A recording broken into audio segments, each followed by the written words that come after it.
राजन शाही का पॉपुलर शो ये रिश्ता का कहलाता है लगातार सुर्खियों में बनल बाटे। अब इस शो में आ रहल ट्विस्ट और टर्न्स दर्शक के खूब पसंद आवताटे। फिलहाल इस शो में चौथी पीढ़ी का कहानी दिखावल जाता, जेमें अभीरा, अरमान और रूही का लव ट्रायंगल नजर आवताटे। समृद्धि शुक्ला, रोहित पुरोहित और गर्विता साधवानी स्टारर शो में कलाकार का फीस कितना बाटे ई हम आज आपके बतावे वाला बानी।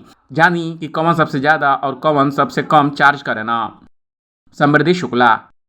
समृद्धि शुक्ला ये रिश्ता का कहलाता है में अभीरा का किरदार निभा के काफी लोकप्रियता हासिल के ले वाली। वो अपने अभिनय से दर्शक का दिल जीत ले वाली और शो में उनके काम को खूब तारीफ कर जाता। वो प्रति एपिसोड लगभग 40,000 रुपया बतौर फीस चार्ज करेली।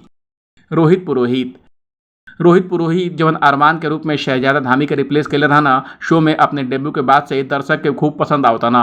अभिनेता के अपने किरदार खातिर बहुत प्यार और सराहना मिलताटे। मीडिया रिपोर्ट के मुताबिक वो ए रोल खातिर प्रति एपिसोड लगभग 45 से 50,000 रुपये तक चार्ज करेना।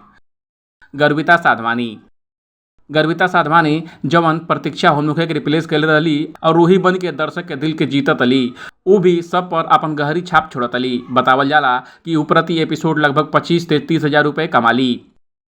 ऋषभ जायसवाल जे के हमन का रोडीज और स्प्लिट विला जैसे रियलिटी शोज में देखले रहनी जा, वो अब इस शो में क्रिस का किरदार निभावे ना। ऐसा कहल जाला कि वो इस सीरियल में अपने काम खातिर प्रति एपिसोड 20,000 से 25,000 रुपये तक चार्ज करेना।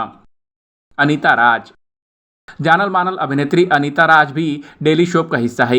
वो ए रिश्ता का कहलाता है में कावेरी पोद्दार का किरदार निभावेली। बतावल जाला कि वो इस शो में अपनी भूमिका खातिर प्रति एपिसोड लगभग 25,000 रुपये तक चार्ज करेली। श्रुति उल्फत ए धारावाहिक में श्रुति उल्फत विद्या पोद्दार का किरदार निभावेली। वो अरमान का माँ और अभीरा का सास है। दर्शक उनके अभिनय से भी काफी खुश बाना और खूब पसंद करना। रिपोर्ट के मुताबिक बतावल जाता कि वो ये शो में प्रति एपिसोड लगभग 20,000 से 25,000 रुपये तक कमाली। ये स्टोरी पर आपको क्या कहे कमेंट कर हमके जरूर बताएं। बाकी अपडेट के लिए देखत रहीं ABV भोजपुरिया।